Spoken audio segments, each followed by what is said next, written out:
തുടങ്ങി അമേരിക്ക. അങ്ങനെ ഒടുവിൽ ഗസയിൽ സമാധാനക്കാറ്റു വീശുകയാണോ എന്ന് ലോകം ഉറ്റുനോക്കുമ്പോഴാണ് ട്വിസ്റ്റ്. ഗസയിലെ ആക്രമണത്തിന് വിരാമം കുറിക്കുന്ന വെടിനിർത്തൽ കരാറിന് ഇസ്രായേൽ മന്ത്രിസഭ അംഗീകാരം നൽകിയത് ശാന്തി സന്ദേശത്തിന് നാന്ദിയെന്നാണ് വിലയിരുത്തപ്പെട്ടത്. അമേരിക്കൻ പിന്തുണയോടെ ഈജിപ്തും ഖത്തറും നടത്തിയ ചർച്ചകൾക്കൊടുവിൽ വന്ന കരാർ വ്യവസ്ഥ ഘട്ടം ഘട്ടമായി വെടിനിർത്തൽ പ്രാബല്യത്തിലാക്കുമെന്നായിരുന്നു. ഗസയിലെ ജനതയുടെ കാലങ്ങളായുള്ള കാത്തിരിപ്പ് ശുഭപര്യവസായിയാകാൻ ഇനിയും കാത്തിരിക്കണോ? വിഭാവനം ചെയ്തതുപോലെ വെടിനിർത്തലും ബന്ദി കൈമാറ്റവും നടന്നാൽ പിന്നെ ഗസയുടെ പുനർനിർമ്മാണവും ചർച്ചയാകണം. പിന്നിക്കീറിയ ഒരു ജനതയെ എങ്ങനെ പുതുജീവിതത്തിലേക്ക് തിരികെ എത്തിക്കാമെന്നത് ലോകമനസാക്ഷിയുടെ കൂടെ ഉത്തരവാദിത്തമാണ്. ആ ഉത്തരവാദിത്തം ചുമലിലേറ്റി അമേരിക്ക ഉൾപ്പെടെയുള്ള രാജ്യങ്ങളും ഐക്യരാഷ്ട്രസഭയും ഒത്തുപിടിച്ചാൽ അത് സമാധാന ശ്രമങ്ങൾക്ക് പുത്തൻ ഊർജം പകരുമോ? ഏറ്റവും പുതിയ സംഭവ വികാസങ്ങൾ മേഖലയെ എങ്ങനെ ബാധിക്കും? American dialogue powered by hedge ന്യൂയോർക്കും ഈ വാരം ചിന്തിക്കുന്നത് ഈ വിഷയമാണ്. സമാധാനം കയ്യെത്തും ദൂരത്തോ?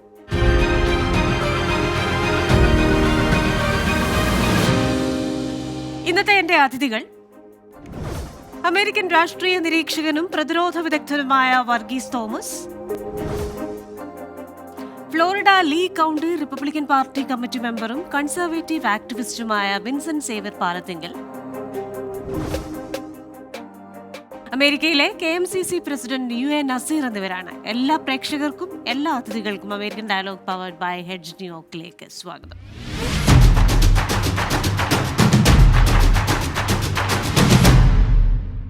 ശ്രീ വർഗീസ് തോമസ്, അപ്പോൾ ഒരു സാങ്കേതികത്വത്തിന്റെ പേരിലാണ് ഇപ്പോൾ ഈ ഒരു കരാറിലേക്ക് പോകാൻ പറ്റില്ല എന്നറിയിച്ചിരിക്കുന്നത്. അതായത് ബന്ദികളുടെ പേര്, ആ പട്ടികയിലെ ആദ്യത്തെ 3 പേരുകൾ പുറത്തുവിടണം എന്ന് പറയുന്നു. അപ്പോൾ ഒരു സാധാരണക്കാരനായ വ്യക്തിക്ക് ഇത്രയധികം സമാധാനം കയ്യെത്തി നിൽക്കുമ്പോൾ ഈ ഒരു സാങ്കേതികതയുടെ പേരിൽ ഈ കരാറിൽ നിന്ന് പിന്നോക്കം പോകണോ എന്ന ചോദ്യവും കൂടി വരുന്നില്ലേ?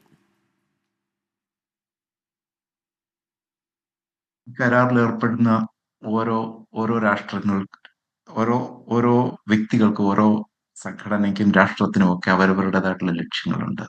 ബെഞ്ചമിൻ നെതന്യാഹുവിനെയോ ഇസ്രായേലിനെയോ സംബന്ധിച്ചിടത്തോളം അവര് അമേരിക്കയുടെ മുൻപോട്ടുള്ള, അതായത് ജെറുസലേമിലെ ലേക്ക് എംബസി മാറ്റി സ്ഥാപിച്ച ട്രംപാണ് വരുന്ന അമേരിക്കയുടെ 4 വർഷത്തെ ഭരണാധിപതി.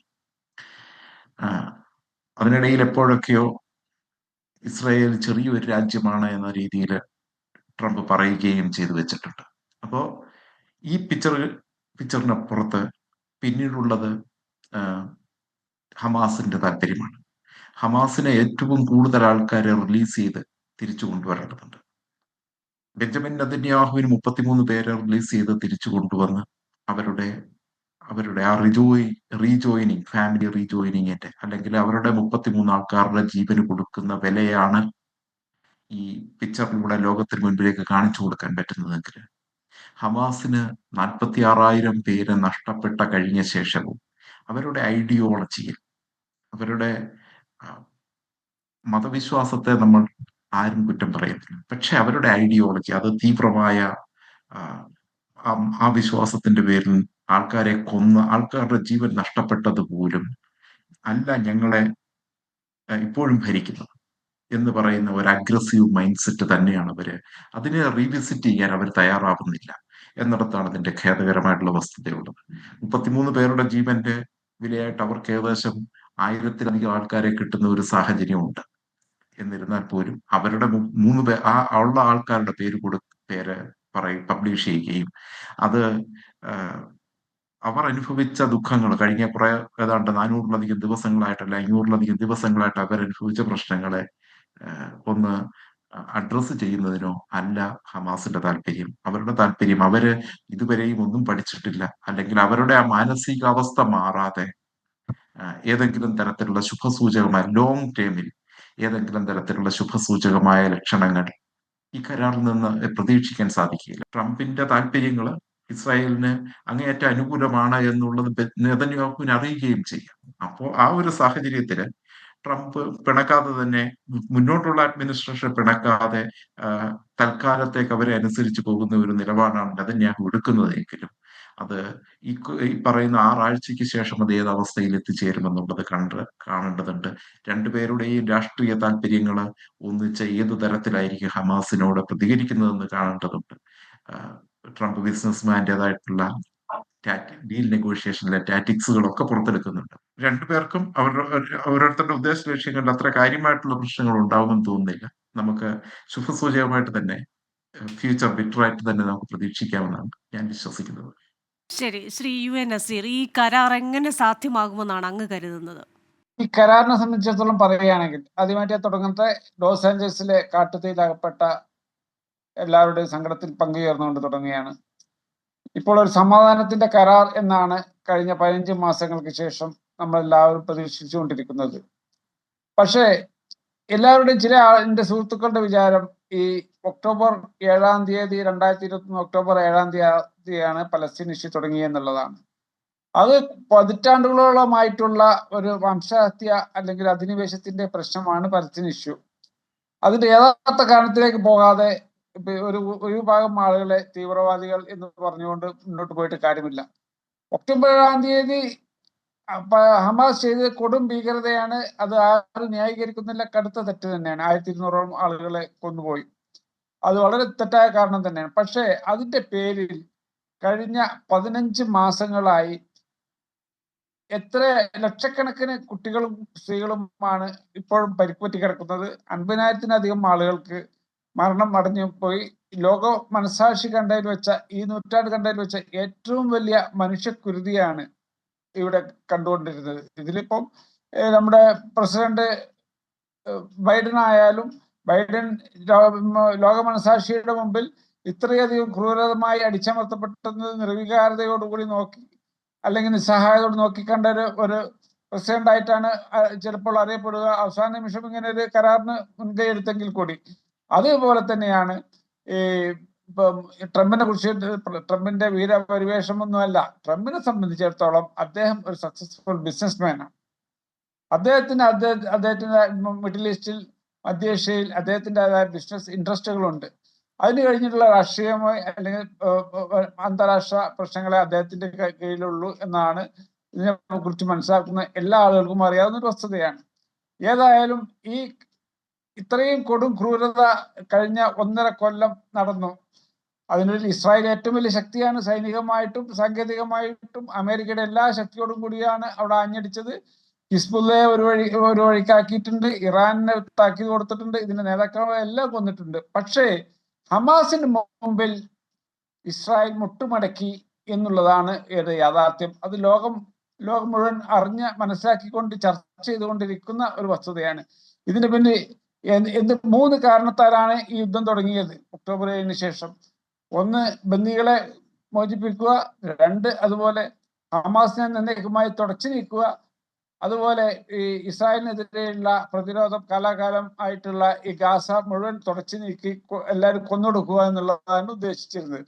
പക്ഷെ 1.5 കൊല്ലം കഴിഞ്ഞിട്ടും ഒരു വിഭാഗം ജനങ്ങളുടെ, അതിൽ ജാതിയോ മതമോ ഒന്നുമില്ല, ഒരു വിഭാഗം ജനങ്ങളുടെ ഇച്ഛാശക്തി, സ്വാതന്ത്ര്യ സമര പോരാട്ടമാണ് അവിടെ കണ്ടത്. അതുകൊണ്ട് മാത്രമാണ് അവർ പിടിച്ചിരുന്നത്. അതിൽ അറബികളായിട്ടുള്ള ഇസ്ലാമിക് അറബികളുണ്ട്, ക്രിസ്ത്യൻ അറബികളുണ്ട്, ജൂവിഷ് അറബികൾ വരെ അതിൽ ഒറ്റക്കെട്ടായിട്ടാണ് നിൽക്കുന്നത്. ഭക്ഷണവും വെള്ളവും എല്ലാം തടഞ്ഞ് വെറും 40 കിലോമീറ്ററിന്റെ ഉള്ളിലുള്ള ചുറ്റളവുള്ള സ്ഥലത്ത് 22 ലക്ഷത്തോളം ജനങ്ങൾ താമസിക്കുന്നിടത്ത് ടൺ കണക്കിന് ബോംബുകളാണ് വർഷിച്ചത്.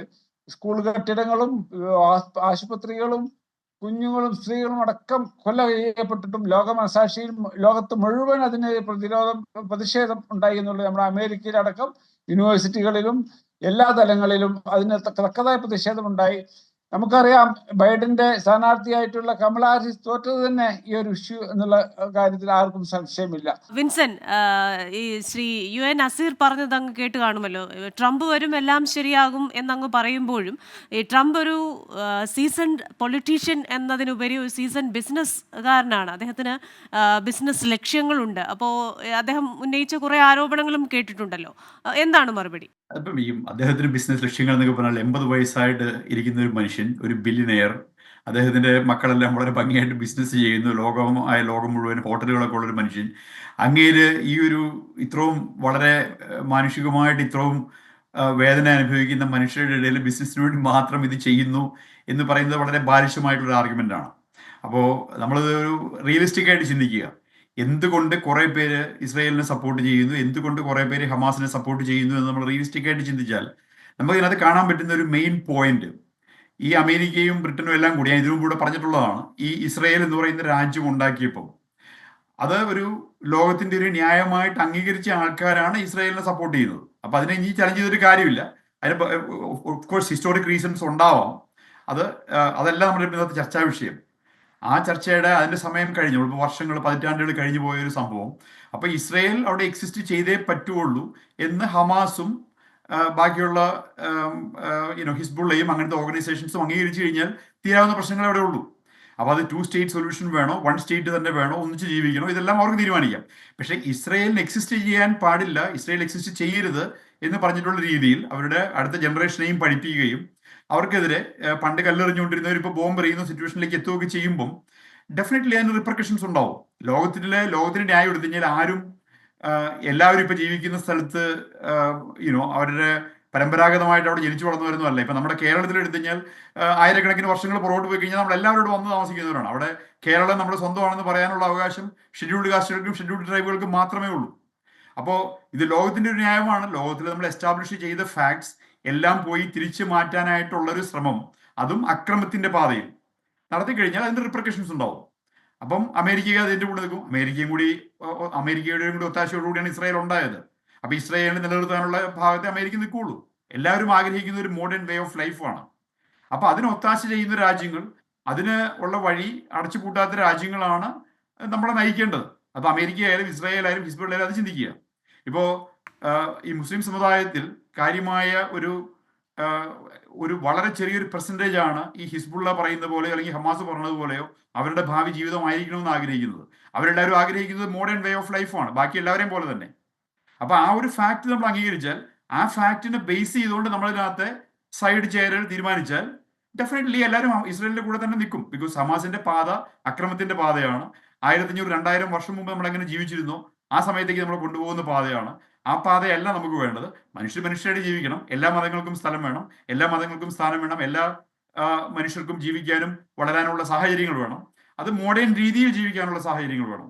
അതിനെ സപ്പോർട്ട് ചെയ്യുന്ന ഒരു രാജ്യം ഇസ്രായേൽ ആയതുകൊണ്ടും ഈ ഇസ്രായേലിന്റെ എക്സിസ്റ്റൻസിനെ ലോകം അംഗീകരിച്ച ഒരു ഫാക്ട് ആയതുകൊണ്ടും ഞങ്ങളൊക്കെ ഇസ്രായേലിനോട് നിൽക്കുന്നു. അതായത് ജാതി മതമൊന്നും അതൊരു ഫാക്ടർ അല്ല എന്നെ സംബന്ധിച്ച്. അതുപോലെ തന്നെയാണ് ഞാൻ വിചാരിക്കുന്നത് എല്ലാ മുസ്ലിംസിനും അവർ ഇഷ്ടപ്പെടുന്നത് പോലെ ചിന്തിക്കാനും സ്വതന്ത്രമായിട്ട് അഭിപ്രായം പറയാനും സാധിച്ചാൽ ഞാൻ ഈ പറയുന്നതിനോട് അവരും അംഗീകരിച്ചേ പറ്റുള്ളൂ. ബിക്കോസ് അവരെല്ലാവരും ആഗ്രഹിക്കുന്നത് ഒരു മോഡേൺ വേ ഓഫ് ലൈഫാണ്. അതെ, ഈ പറയുന്നത് തന്നെയാണ് ശ്രീ വർഗീസ് തോമസ്. അതായത് എല്ലാവർക്കും തന്നെ അവരുടെ ദൈനംദിന ജീവിതം സമാധാനത്തോടെ സുഗമമായി മുന്നോട്ട് പോകണം. അത് ഇസ്രയേലിലുള്ളവരാണെങ്കിലും ഗസയിലുള്ളവരാണെങ്കിലും അവരുടെ രാവിലെ എഴുന്നേറ്റ് വരുമ്പോൾ ഉണ്ടാകുന്ന വെടിവെച്ച, കൺമുന്നിൽ വീഴുന്ന ശവശരീരങ്ങൾ, അതുപോലെ തന്നെ ചീറിപ്പായുന്ന മിസൈലുകൾ, ഇതൊക്കെ കണ്ട് എത്ര കാലം ആ മേഖലയിലുള്ളവർക്ക്, ഞാനത് ഒരു വിഭാഗത്തെ മാത്രമല്ല പറയുന്നത്, ആ മേഖലയിലുള്ള ജനങ്ങൾക്ക്, സാധാരണക്കാർക്ക് ജീവിക്കാനാകും എന്ന ചോദ്യം ഉയരുമ്പോൾ നമ്മൾ ഈ ന്യൂട്ടന്റെ ലോ പറയുന്നത് പോലെ every action has N equal and opposite reaction എന്നൊക്കെ പറഞ്ഞ് അതിനെ നമുക്ക് അത്രയ്ക്ക് നിസാരവൽക്കരിക്കാനാവുമോ? കഴിയുകയില്ല ക്രിസ്റ്റീന. കാരണം എന്താന്ന് ചോദിച്ചാല് ഇത് ഇപ്പൊ നമ്മള് ഇസ്രയേലിന്റെ ഇപ്പൊ പതിറ്റാണ്ടുകളായിട്ടുള്ള പ്രശ്നം എന്നാണ് നാസർ സാർ പറഞ്ഞു വെച്ചത്. അല്ല, നൂറ്റാണ്ടുകളായിട്ടുള്ള പ്രശ്നമാണ്. നമ്മൾ ആ യഹൂദനെ മാത്രമായിട്ടൊന്ന് എടുത്തു നോക്കുക.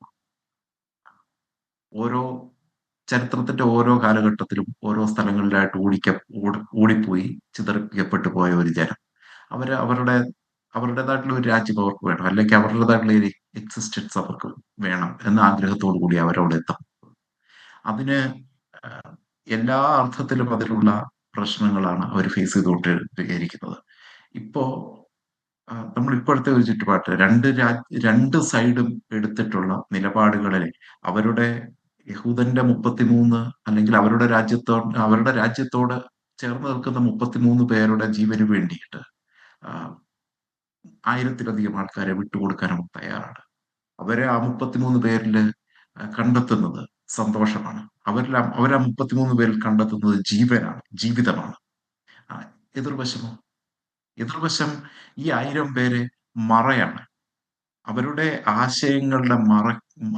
ആശയങ്ങളെ പ്രചരിപ്പിക്കാനുള്ള മറയായിട്ടാണ് നിൽക്കുന്നത്. ഇപ്പോ ഹമാസ് കഴിഞ്ഞ യുദ്ധം വിജയിച്ചോ ഇല്ലയോ എന്നുള്ള ഒരു ചോദ്യം. അവരുടെ ഹമാസിന്റെ ഇൻഫ്രാസ്ട്രക്ചർ പൂർണ്ണമായിട്ടും നഷ്ടപ്പെട്ട് കഴിഞ്ഞിരിക്കുന്നു. അവരുണ്ടാക്കി വെച്ചിട്ടുള്ള അവരുടെ അഡ്മിനിസ്ട്രേഷൻ ലീഡർഷിപ്പ് ഇല്ലാതായി പോയി കഴിഞ്ഞിരിക്കുന്നു. അവരുടെ നെറ്റ്വർക്കിംഗ് സിസ്റ്റംസ്, അതായത് കമ്മ്യൂണിക്കേഷൻ സിസ്റ്റംസ്, അതില്ലാതായി കഴിഞ്ഞിരിക്കുന്നു. ഇനി അവർക്ക് ഇതൊക്കെ തിരിച്ച് ഉണ്ടാക്കിക്കൊണ്ടുവരിക എന്ന് പറയുമ്പോൾ, ഈ തിരിച്ചുണ്ടാക്കിക്കൊണ്ട് വന്നതിന് കഴിഞ്ഞ തവണ ഈ സിസ്റ്റം എസ്റ്റാബ്ലിഷ് ചെയ്തുകൊണ്ട് വന്നത് എങ്ങനെയാണ്? ലോകം മുഴുവൻ ഗസയില് ആ, കഷ്ടപ്പാട് അനുഭവിക്കുന്ന ജനങ്ങളുടെ സങ്കടത്തോട് പങ്കുചേർത്ത് അവര് കൊടുത്ത പണത്തെ ഈ പറഞ്ഞ ആവശ്യത്തിന് വേണ്ടി ഉപയോഗിച്ചുകൊണ്ടാണ്. വീണ്ടും അതിന് തന്നെയല്ലേ അവർ ശ്രമിക്കുന്നത്? അല്ല, ഇപ്പൊ കഴിഞ്ഞ 1.5 വർഷത്തിനിടയിൽ ഇസ്രയേൽ അവിടെ എന്തൊക്കെ ചെയ്തു വെച്ചിരിക്കുന്നു എന്നുള്ളതിന് നമുക്ക് ആർക്കും കൃത്യമായിട്ടുള്ള തെളിവുകളൊന്നുമില്ലല്ലോ. ഇസ്രായേൽ അവിടെ എന്ത് നെറ്റ്വർക്കിങ്ങുകൾ ചെയ്തു വച്ചിരിക്കുന്നു എന്ന് നമുക്കറിയില്ല. അതൊക്കെ നമ്മൾ മുന്നോട്ടുള്ള ദിവസങ്ങളിൽ കണ്ടറിയേണ്ടതാണ്. നമ്മുടെ ദൈനംദിന ജീവിതം സുഗമമാക്കുന്ന, മനസ്സിനെ മാർദ്ദവപ്പെടുത്തുന്ന, ഓരോരുത്തരും സമാധാനത്തോടെ കൂടെ ജീവിക്കുന്ന അത്തരത്തിൽ ഒരു ഘട്ടത്തിലേക്ക് പോകും. അത്തരത്തിലൊരു ശുഭപര്യവസായിയായ ഒരു അന്ത്യം ഇതിനുണ്ടാകും എന്ന് കരുതുന്നു. ദൈനംദിന ജീവിതത്തിൽ സമാധാനവും മാനുഷിക മനസ്സും ആയിട്ടുള്ള ഒരു ജീവിതമാണ് എല്ലാവരും കാക്ഷിക്കുന്നത്. പക്ഷെ നമുക്കറിയാം, ഞാൻ നേരത്തെ സൂചിപ്പിച്ച പോലെ പിഞ്ചു കുഞ്ഞുങ്ങൾ കൈമേൽ പേരെഴുതി കൊത്തിവെച്ചാണ് ഒക്ടോബർ 7-ന് മുമ്പ് തന്നെ, കാരണം അവര് വെടിവെപ്പിലും ബോംബിങ്ങിലും മരണപ്പെട്ടാൽ ഇന്ന കുട്ടികളെ തിരിച്ചറിയാൻ. അതുപോലെ കഴിഞ്ഞ 10, 15, 20 വർഷങ്ങളായി ഈ സ്കൂളിലെ കുട്ടികൾ അവർ മരിച്ചുപോയാൽ അവരുടെ കളിപ്പാട്ടങ്ങൾ, പുസ്തകങ്ങൾ ആർക്ക് കൊടുക്കണമെന്ന് വരെ വസിയത്ത് എന്ന് പറയും, അങ്ങനെ എഴുതി വെച്ചിട്ടുള്ള കുട്ടികളാണ് അവിടെ ജീവിക്കുന്നത്. കാരണം എന്താ, അവർ കാണുന്ന എന്നും അവരുടെ കൂട്ടുകാരികളും സഹോദരി സഹോദരന്മാരും പിതാക്കന്മാരും എന്നും മരിച്ചുകൊണ്ടിരിക്കുന്നവരാണ്. അപ്പൊ എപ്പോഴും ഈ ഇതുപോലെ ക്രൂരമായ സംഹാര താണ്ഡവമാടുന്നതാണ് അവർ 10-30 കൊല്ലങ്ങളായിട്ട് കണ്ടുകൊണ്ടിരിക്കുന്നത്. ഇപ്പോൾ തന്നെ 30 തടവുകാർക്ക് പകരമായിട്ട് 1000 ആളുകൾ വിട്ടുകൊടുക്കുമെന്ന് പറയുന്നു. അതിൽ 10,000-കണക്കിന് ആളുകളാണ്, അതിൽ 8,000-ഓളം സ്ത്രീകളും കുട്ടികളും അടക്കുന്ന നിർദോഷികളായിട്ടുള്ള ആളുകളാണ് കഴിഞ്ഞ എത്രയോ വർഷങ്ങളായി ഇസ്രായേൽ ജയിലിൽ കഴിയുന്നത്. അതൊക്കെ യാഥാർത്ഥ്യമാണ്. അല്ലാതെ ഒരു ഭാഗത്ത് ചെയ്യുമ്പോൾ മാത്രം അത് തീവ്രവാദവും, മറ്റുള്ള ഭാഗത്ത് ജയിലിൽ പിടിച്ചുകൊണ്ടുപോകുമ്പോൾ അത് പിന്നെ മനുഷ്യ മനസ്സിലെ വേദനിപ്പിക്കുന്നതും എന്നുള്ള ആ ചിന്തയല്ല. നമ്മള് ജാതിയും മതവും എല്ലാം വിട്ടുകൊണ്ട് മനുഷ്യ മനസ്സായിട്ട് ചിന്തിക്കണം, വിശാലമായി ചിന്തിക്കണം എല്ലാവരും. ഏതായാലും പിന്നെ ഇത്തരത്തിലുള്ള 1.5 വർഷത്തിന്റെ ഈ ക്രൂരമായുള്ള ഈ അടിച്ചമർത്തൽ കഴിഞ്ഞിട്ടും ഹമാസിനോട് പോയിട്ടാണ് ഇസ്രായേലും നമ്മുടെ അമേരിക്കൻ ഗവൺമെന്റ് അടക്കം സന്ധി ചെയ്തു എന്നുള്ളത് വലിയൊരു ചരിത്രത്തിൽ ഒരു എന്നും മുഴച്ചു നിൽക്കുന്ന ഒരു കാര്യം തന്നെയാണ്. കാരണം ഹമാസിനെ ഇല്ലാതാക്കാൻ പോയിട്ട് അവസാനം ഹമാസിനോട് സന്ധി ചെയ്യുന്ന, പിന്നെ ഇത് 6 മാസം 1 കൊല്ലം മുമ്പാണ് എത്ര ആളുകളെയും എത്ര കോടിക്കണക്കിന് രൂപയിലെ മില്യൺ കണക്കിന് ഡോളേഴ്സ് അല്ലേ ചിലവായത്. അവർക്ക് ജീവിക്കാനുള്ള അവകാശം വിട്ടു നൽകിക്കൊണ്ട് അവരെ ക്രൂരമായിട്ടുള്ള രീതിയിൽ അടിച്ചമർത്താതെ അതില് ആ പ്രദേശത്തുള്ള ആളുകൾക്ക് സ്വയം ഭരണാവകാശം കൊടുത്തുകൊണ്ട് അവര് ജീവിക്കാൻ വിടുക, അവരെ വെറുതെ വിടുക. അവരെ നാട്ടിൽ അവരെ 3000 കൊല്ലം മുമ്പ് ഞങ്ങളായിരുന്നു ഇവിടെ താമസിച്ചിരുന്നു എന്ന് പറഞ്ഞുകൊണ്ട് അവരെ ആക്രമിക്കാതിരിക്കുക, അവരെ ജീവിക്കാൻ വിടുക. അവരുടെ പേരിൽ എന്നും ബോംബും ബാക്കി ഇടയ്ക്കിടയ്ക്ക് വെടിവെപ്പും ഒക്കെ നടത്താതിരുന്നാൽ കുട്ടികൾ നല്ല രീതിയിൽ വളർന്നു വന്നോളും. ഭീകരവാദത്തിന് സാധനങ്ങളെല്ലാം ഉണ്ടല്ലോ, സ്വയം അവകാശമുണ്ട്, ഇതെല്ലാം ഉണ്ടല്ലോ. എന്തുകൊണ്ട് അവർ ഇടയ്ക്കിടയ്ക്ക് വീണ്ടും അത് റീസ്റ്റാർട്ട് ചെയ്യുന്നു വാർ? അതാണ് ഈ മാനുഷികമായ പ്രശ്നങ്ങൾ നസീർ സാർ പറഞ്ഞത്, എല്ലാ വാറുകളും സ്റ്റാർട്ട് ചെയ്യുന്നത് ഈ ഹമാസ് തന്നെയാണ്.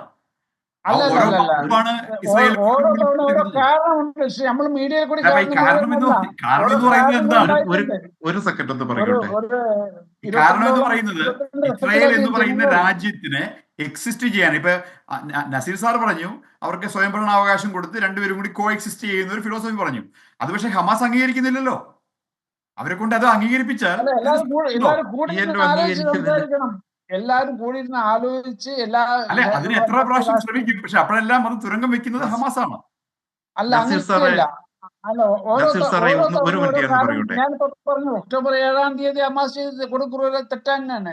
പക്ഷെ അതിനു മുമ്പ് എത്രയോ ആളുകൾ കൊല്ലപ്പെട്ടിട്ടുണ്ട്. ഹമാസിന്റെ ഭാഗത്തു നിന്നാണ് കഴിഞ്ഞ 50 കൊല്ലമായി പലസ്തീനികൾ കൊല്ലപ്പെട്ടുകൊണ്ടിരിക്കുന്നത്. നമ്മൾ ഈ 1900 കേൾക്കുന്നുള്ളൂ. അല്ല നസീർ സാർ, അതാ ഞാൻ പറഞ്ഞത്, ഈ 50 വർഷമായിട്ടുള്ള ചരിത്രം എടുത്താൽ ഇസ്രായേൽ എക്സ്പാൻഡ് ചെയ്തു, വലുതായി, അത് ശരിയാണ്. ബാക്കിയുള്ള ഭൂവിഭാഗങ്ങൾ പിടിച്ചെടുത്ത് തന്നെയാണ് വലുതായത്, അത് ശരിയാണ്. പക്ഷേ ആ അഗ്രഷൻ ഒന്നും തുടങ്ങിയത് ഇസ്രായേൽ അല്ല.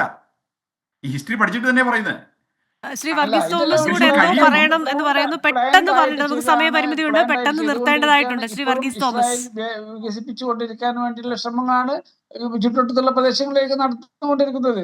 ഒരിക്കലും ഈ ഹമാസോ അല്ലെങ്കിൽ മറ്റുള്ള തീവ്രവാദത്തിനെ ആരും പരിപോഷിപ്പിക്കുന്നില്ല. പക്ഷേ ലോക മനസാക്ഷിയുടെ സഹതാപം ഹമാസ് പിടിച്ചു പറ്റി, അല്ലെങ്കിൽ ഗാസയിലെ ജനങ്ങൾ, ഹമാസ് അല്ല, പറയുന്നതാണ് ലോക മനസാക്ഷിയുടെ സഹതാപം ഉണ്ടെങ്കിൽ ഇങ്ങനെ അല്ല. നമ്മൾ അമേരിക്കയിൽ എത്ര പ്രകടനങ്ങൾ കണ്ടു. ഈവൻ ജൂവിഷ് ഫോർ പീസ് എന്നുള്ള സംഘടന വരെ 10,000 ആളെ വെച്ച് പ്രകടനം നടത്തിയില്ലേ ഗ്രാൻഡ് സെൻട്രൽ സ്റ്റേഷനിലെല്ലാം. എന്താണ് അത് കാരണം? നമ്മളിപ്പോ ഇവിടെ ഇരിക്കുന്നത് ഈ കരയുന്ന ആൾക്കാരുടെയും സങ്കടപ്പെടുന്ന ആൾക്കാരുടെയും അവരുടെ പ്രശ്നങ്ങൾ അതിനെപ്പറ്റി സംസാരിക്കാനാണ്, ഇതിനൊരു സൊല്യൂഷനെ പറ്റി സംസാരിക്കാനാണ്. അപ്പൊ സൊല്യൂഷനെ പറ്റി സംസാരിക്കുമ്പോൾ എവിടെ നിന്നാണ് ഇതിന് തുടക്കം ഉണ്ടാവുന്നത്? ഇസ്രായേലിനെ ഉണ്ടാക്കി, പാലസ്തീനിന്റെ ഭൂവിഭാഗം എടുത്ത് ഇസ്രായേൽ ഉണ്ടായി. അതിന് ലോകം അംഗീകരിക്കും ഇസ്രായേൽ എന്ന് പറയുന്ന രാജ്യമായിട്ട്. നസീർ സാറും അംഗീകരിക്കുന്നു. ഉദാഹരണം പറഞ്ഞു. ആ അംഗീകാരം മാറി ഫ്ലോറിഡയിൽ ആരെങ്കിലും വന്നിട്ട് വിൻസെന്റിന്റെ മക്കളെയും ബാക്കിയുള്ള വീട്ടു സാധനങ്ങളൊക്കെ എടുത്ത് പുറത്തിറങ്ങിയിട്ട് ഞങ്ങളതാണ്, ഞങ്ങൾ ഇവിടെ കയ്യേറാൻ പോകുമെന്ന് പറഞ്ഞാൽ വിൻസെന്റ് നോക്കിയിരിക്കുവോ? അവിടെയുള്ള നിയമം അനുസരിച്ച് ഹാൻഡിൽ ചെയ്യും. എനിക്കിപ്പോ എന്റെ പറമ്പ് പിടിച്ചെടുക്കേണ്ട ആൾക്കാർ വന്നാൽ അവരെ വെട്ടിക്കൊല്ലാനുള്ള കപ്പാസിറ്റി എനിക്കില്ല. നിയമം കയ്യൊക്കുള്ളവനല്ലോ. നിയമവ്യവസ്ഥ അനുസരിച്ച് പോവാത്തത് ഹമാസാണ്, ടെററിസ്റ്റുകളാണ്. എപ്പോഴും റെഡിയാണ്. ഇനിയും ശ്രീ വർഗീസ് തോമസ് എന്തോ പറയാനുണ്ടോ? ഒരു മിനിറ്റ് ശ്രീ വർഗീസ് തോമസ്. 2 കാര്യങ്ങളാണ് പറയാൻ ഉദ്ദേശിച്ചത്. ഒന്ന്, ഹമാസാണ് വിജയിച്ചത് എന്ന് പറയുമ്പോൾ ഹമാസിന് ഇനി അടുത്ത ഒരു 25 വർഷത്തേക്ക് അവിടെ തലപൊക്കി നിൽക്കാൻ പറ്റുകയില്ല എന്ന യാഥാർത്ഥ്യം ഒന്നാമത് മനസ്സിലാക്കുക. രണ്ടാമത്, ഞാൻ പറഞ്ഞതിനകത്തിലെ തീവ്രവാദ ആശയമുള്ളവരെ കുറിച്ചാണ്. അതിരിക്കെ തന്നെ മറ്റൊരു സ്റ്റാറ്റിസ്റ്റിക്സ് കൂടെ പറയേണ്ടതുണ്ട്. ലോകത്തെ മുസ്ലിം പോപ്പുലേഷൻ അങ്ങേയറ്റം അല്ലെങ്കിൽ കൂടുതലുള്ള രാജ്യങ്ങൾ എടുത്താൽ അതിന് 20 അല്ലെങ്കിൽ 15% മാത്രമാണ് ജനാധിപത്യ രീതിയിൽ ഭരിക്കപ്പെടുന്നത്. ബാക്കിയുള്ളിടത്തൊക്കെ ഏറ്റവും കൂടുതൽ പ്രശ്നങ്ങൾ നിലനിൽക്കുന്നത് ഈ സ്ഥലങ്ങളിലൊക്കെ തന്നെയാണ്. ആരും ആ പ്രശ്നങ്ങൾ ഉണ്ടാക്കുന്നതല്ല, അവിടെ അവർക്കുള്ളിൽ തന്നെ ഉണ്ടായി വരുന്ന പ്രശ്നങ്ങളാണ്. അപ്പോ അവിടെ മാനസികമായിട്ടുള്ള, അവിടെ വിദ്യാഭ്യാസത്തിന്റെ എന്തൊക്കെയോ കുറവുകൾ അവിടെ ഉണ്ട്. ഇസ്രായേലിനും അമേരിക്കക്കും ബാക്കിയുള്ള ലോകരാഷ്ട്രങ്ങൾക്ക് വരെ നഷ്ടങ്ങൾ ഉണ്ടാക്കിക്കൊണ്ട് ഇത്രയും ആളുകളെ കൊന്ന് ഇതൊക്കെ ചെയ്തിട്ട് എന്താണ് നേട്ടം കിട്ടിയത്? അത് ചിന്തിക്കണ്ടേ? ഒരു ചോദ്യം നസീർ സാറിനോട് ഒരു ചോദ്യം.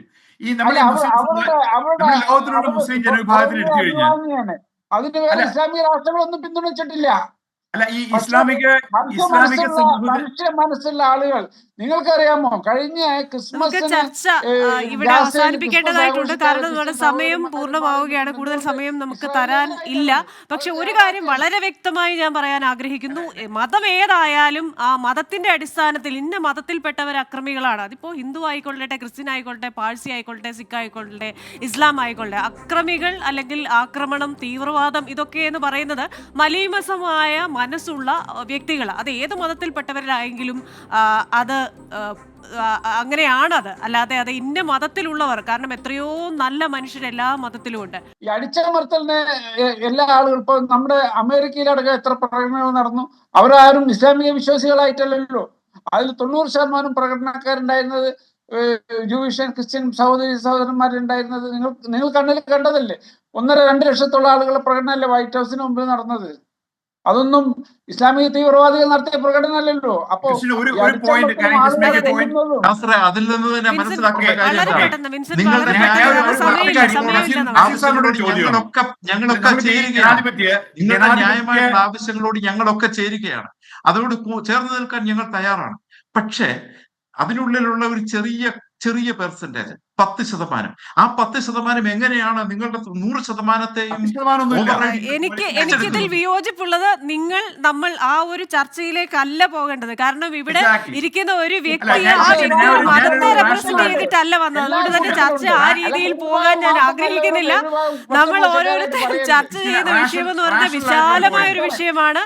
അതിൽ ഒരു വ്യക്തി ഒരിക്കലും ഇപ്പൊ വിൻസെന്റ് ക്രിസ്തു മതത്തെയും അല്ലെങ്കിൽ ശ്രീ വർഗീസ് തോമസ് ക്രിസ്തു മതത്തെയും മറ്റൊരാളൊരു ഹൈന്ദവ മതത്തെയോ അല്ലെങ്കിൽ എ നസീർ ഇസ്ലാം മതത്തെയും റെപ്രസെന്റ് ചെയ്തല്ല ഇവിടെ ഇരിക്കുന്നത്. പക്ഷെ എനിക്ക് അങ്ങനെയൊന്നുമില്ല. ചർച്ച ഞാനും ഈ അവസാനിപ്പിക്കേണ്ടതായിട്ടുണ്ട്. ഇൻസിഡന്റ് നമുക്ക് ഒരു- ബാക്കി ഒരു- പറയാം, ഒരു- അടുത്ത ആഴ്ച ബാക്കി പറയാം. ദയവേത് എനിക്ക് ഈ ചർച്ച വൈൻഡപ്പ് ചെയ്യാനുള്ള സമയം തരണം. എന്തായാലും സമാധാനമാണ് നമ്മളൊക്കെ കാക്ഷിക്കുന്നത്. ഒരു മതത്തിലുമുള്ളവർ പ്രത്യേക ആക്രമണകാരികളായി ഒരു മതത്തിലും ആൾക്കാർ ജനിക്കുന്നില്ല. അപ്പോൾ അത്തരത്തിലുള്ള എന്താ പറയുന്ന മുൻവിധികൾ ഒക്കെ നമ്മൾ മാറ്റിവെച്ച് സമാധാനം പുലരും എന്ന വിശ്വാസത്തിൽ തന്നെയാണ് ഞാനിപ്പോൾ ഈ പറയുന്ന അവസാന ഘട്ടത്തിലെ ഈ ട്വിസ്റ്റ് വന്നത് ഒഴിച്ചു കഴിഞ്ഞാൽ മറ്റു രാജ്യങ്ങളിലെ അമേരിക്കയും ഖത്തറും ഈജിപ്തും ഒക്കെ അവരെടുക്കുന്ന ശ്രമങ്ങൾക്ക് ഫലം കാണും. ഇസ്രയേലിലും പശ്ചിമേഷ്യയിലും ഗസയിലും ഒക്കെ സമാധാനം പുലരും. ആ സമാധാന ശ്രമങ്ങൾക്കായി ലോകം ഒറ്റക്കെട്ടായി മുന്നോട്ട് പോകുമെന്ന ആ ഒരു ശുഭപ്രതീക്ഷയോടെ American dialogue powered by hedge ന്യൂയോർക്കിന്റെ ഈ വാരം ഇവിടെ പൂർണ്ണമാവുകയാണ്. അടുത്ത ആഴ്ച മറ്റൊരു വിഷയവുമായി വീണ്ടും കാണാം. Till then stay safe.